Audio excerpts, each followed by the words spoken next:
ব্রাহ্মণী কোলে কে শুয়েছ আলো করে, কে রে ওরে দিগম্বর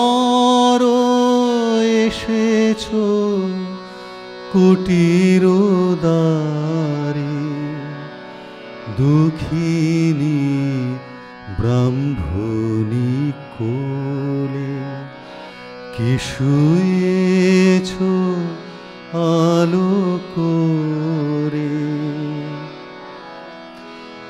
ভূতলে অতুল মনি কেলি রে জাদুমণি,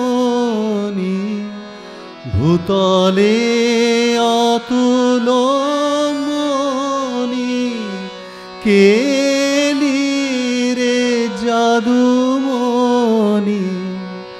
তাপিতা হেরে অবনি এসেছ কি সকাতরে,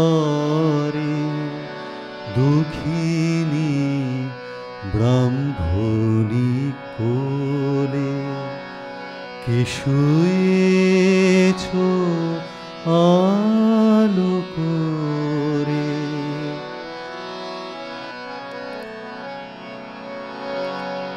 ব্যথিতে কি দিতে দেখা, গোপনে এসেছ একা, বদনে করুণা মাখা, হাসো কাঁদো কারো তরে, ব্যথিতে কি দিতে দেখা, গোপনে এসেছ একা, বদনে করুণা মাখা, হাসো কাঁদো কারো তরে, মরে মরে রূপ হেরি নয়ন ফিরাতে নারী, মরে মরে রূপ হেরি নয়ন ফিরাতে নারী, হৃদয় সন্তাপহারি সাধ ধরি হৃদি পরে, দুঃখিনী ব্রাহ্মণী কোলে কে শুয়েছ আলো করে, কে রে ওরে দিগম্বর এসেছ কুটির দ্বারে, দুঃখিনী ব্রাহ্মণী কোলে কে শুয়েছ আলো করে। গিরিশচন্দ্র ঘোষ, তাঁর এক কালোত্তীর্ণ গান এটি।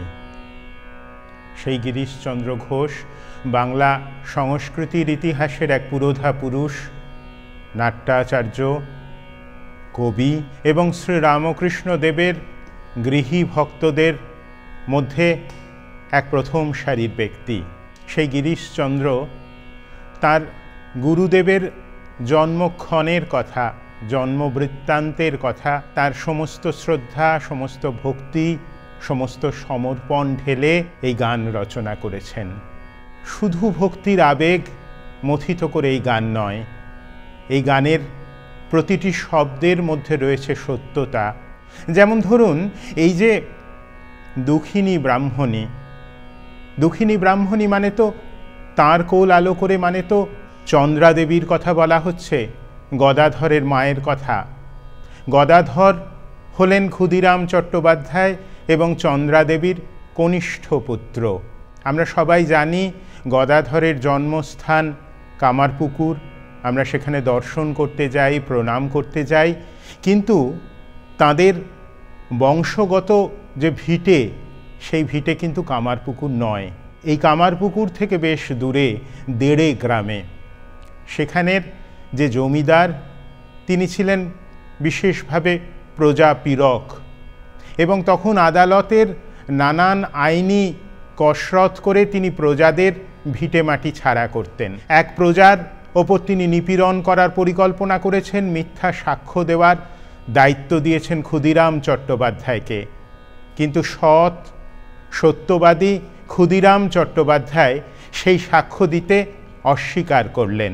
তাকেই ভিটেমাটি ছাড়া হতে হলো। কামারপুকুরে তার এক বন্ধু ক্ষুদ্র জমিদার, তিনি তাকে জায়গা দিলেন, সামান্য চাষের জমি দিলেন। ভক্তিমান ক্ষুদিরাম চট্টোপাধ্যায় তার পৈতৃক পূর্বসূরিদের পিণ্ডদানের জন্য গয়াতে গেলেন। গয়ায় ভালোভাবে পুজো দেওয়ার পর সেদিন রাত্রে তিনি দেখলেন সেখানকার ঠাকুর গদাধর তাকে স্বপ্নে দর্শন দিয়েছেন এবং তাকে যেন বলছেন যে তোর সত্যবাদিতায় আমি অত্যন্ত সন্তুষ্ট হয়েছি। আর প্রায় সেই সময়ই তাদের কামারপুকুরের বাড়ির কাছে যুগী মন্দিরে চন্দ্রাদেবীরও এক ভগবত দর্শন হলো। সেখানের শিবলিঙ্গ থেকে যেন এক উজ্জ্বল আলোক তার শরীরে প্রবেশ করল। তাই পিতা এবং মাতা প্রস্তুত ছিলেন এরম এক যুগন্ধর পুরুষকে গ্রহণ করবার জন্য। গদাধরের জন্ম হলো কামারপুকুরে, গোটা গ্রাম সেখানে উৎসব করল। ক্ষুদিরামের তো সে সামর্থ্য নেই, সে আর্থিক সামর্থ্য নেই। আদতে গদাধর তার রূপে, তার ব্যবহারে, তার সবাইকে আপন করে নেওয়া যে স্বভাব, তাতে সবাইকে এমনভাবে আপন করে নিলেন তার সেই শিশু বয়স থেকে যে কামারপুকুরের প্রতিটি মানুষ তাকে মনে করল নিজেদের পুত্র, নিজেদের পরিবারে যেন এক নতুন সন্তান এসেছে। এবং সেই যে আনন্দ, সেই যে স্বাগত জানানো, তার জন্য সেই জমিদার একদিন তার অন্নপ্রাশনে সবার জন্য, দরিদ্র ধনী নির্বিশেষে, হিন্দু অহিন্দু নির্বিশেষে ভোগের আয়োজন করলেন। আমরা এই জন্মক্ষণ থেকে আরও একটু যদি এগিয়ে যাই, তখন গদাধর নেহাত বালক। সে তার আরও কিছু নিকট বন্ধুদের সঙ্গে চাষের ক্ষেত ধরে যাচ্ছে, তাদের হাতে টুকরি, টুকরিতে মুড়ি, যেমন গ্রামের ছেলেরা নেয়। সেই মুড়ি খেতে খেতে তারা চলেছে ধান ক্ষেত ধরে। হঠাৎ তখন জ্যৈষ্ঠ আষাঢ় মাস, হঠাৎ গোটা আকাশ কালো করে মেয়ে গেল।